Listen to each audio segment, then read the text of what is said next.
Here we are. This is the dime cheapy guitar. Well, inexpensive. Check it out. No whammy bar. Does have the inlays that are cool, little V inlays. Razor blade at the 12. Has the headstock. Has the dime bag himself on the back. Let's see.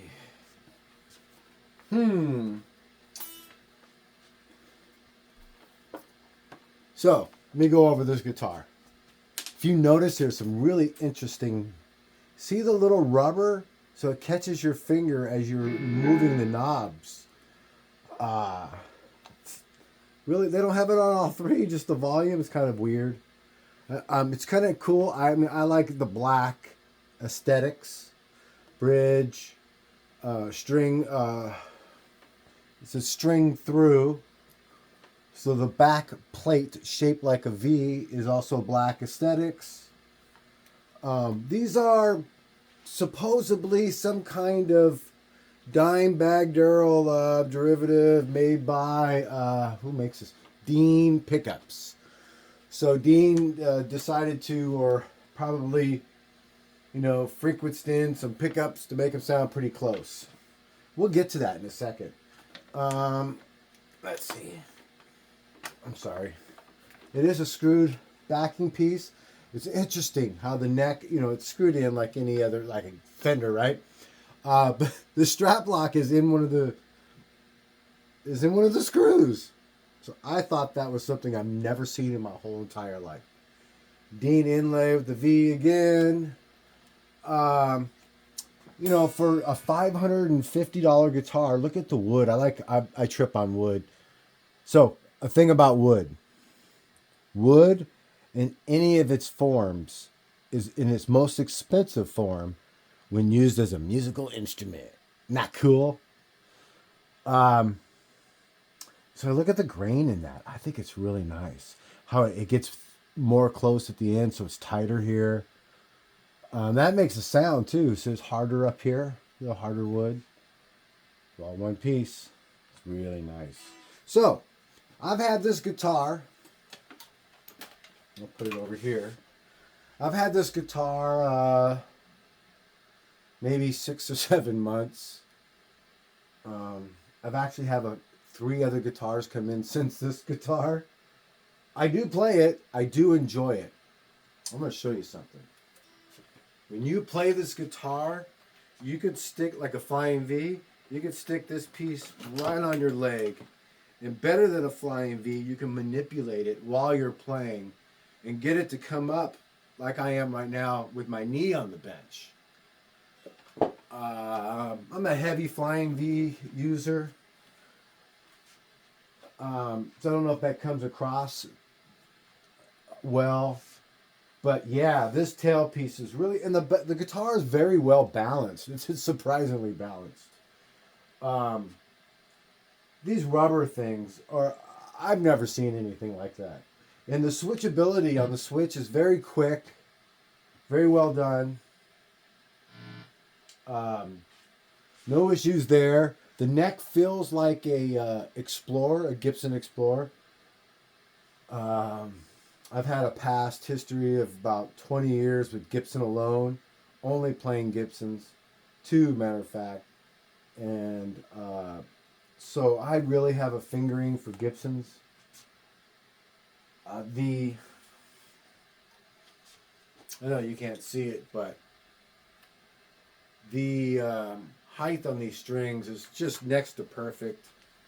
The playability on this is just so awesome. Okay, so hardly any downsides. So let's go to the downsides. What are they? So if you noticed, when I was playing earlier, I'm on my Kemper, and I'm not the hugest Dimebag Durrell fan, guitar-wise or tone-wise. I never thought it too much of it, but this guitar came up for very inexpensive. I thought $500. extremely well worth it. If I put some other pickups in it, I would be even more apt to playing it, but it wouldn't be the Dimebag Daryl kind of tone. Now, so on my Kemper, what I'm getting at is on my Kemper, you could dial in on any Kemper. Certain famous guitar players or bass players or anybody. And I dialed in the Dimebag Daryl and I listened to it. I go, yeah, that's the tone. But man, what is it that I don't like? Why isn't it sounding good to me? Um, and I realized the Daryl tone is very high pitched and what I call buzzsaw. And I had an MXR pickup by Slash, the guitar player for Guns N' Roses, that was literally called the Buzzsaw. And I hated it, and I sold it. It was a very expensive pedal, meaning it was like almost $300, or if it was 300, maybe even more. Regardless, I took a huge loss on it. I don't like that buzzsaw type of tone. And I realized when I was dealing with this in the Kemper, that is what I don't like about the Diamond. So it's not as aggressive, nothing, because I like his aggressive playing. So what I did was, back circling around again, because I talk too much, is on the Kemper, I went to a different tone that had more mid-range, more bass, that I can enjoy. So if you're going, oh my gosh, that really doesn't, yeah, it doesn't. And when you do dial in with the Kemper, it does really get really close.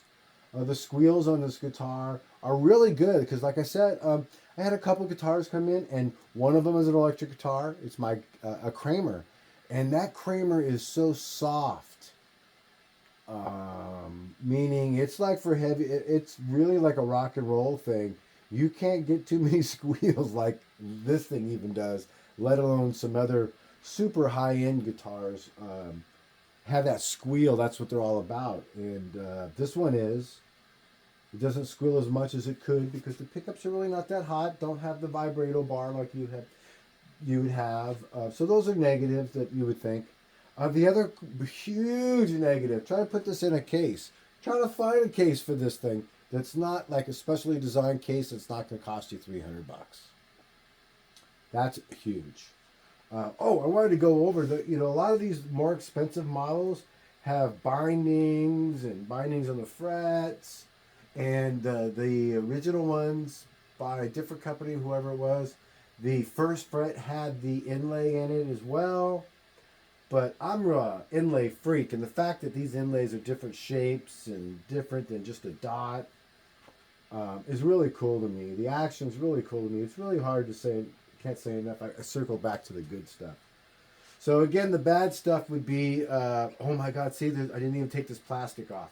You have to take these plastics off, people. If you don't take Gear Geeks, if you don't take this plastic off, it dries out and it becomes very difficult to take that off. I believe I took the other side off. Yeah, because like I'm saying, man, I've been playing this guitar. It's like buying a new watch and finding there's still plastic on it and you had it for a year. So, you're trying to explain to your girlfriend who bought it for you or your significant other who bought it for you, hey, yeah, no, I wear it. Okay, so another huge thing that I do not like about this guitar, and I really like this guitar. I would do it plays so well, and this piece right here slamming between my legs and being able to manipulate it for leads really up high, and the accessibility, this doesn't get in the way like an Explorer. It really feels great, is this thing right here. It digs into your sternum. That middle bone. It digs into your middle bone. I kid you not. Oh, look, the cable's around the chair. I kid you not. It goes around, and you're just like, what the heck? And it hurts. So, yeah. But it's 9-gauge strings. I did another video on this, so you guys, where I went over all the aesthetics on it. But the 9-gauge strings, because you could do the bends, and but the paint on it and everything on it, it's really nice.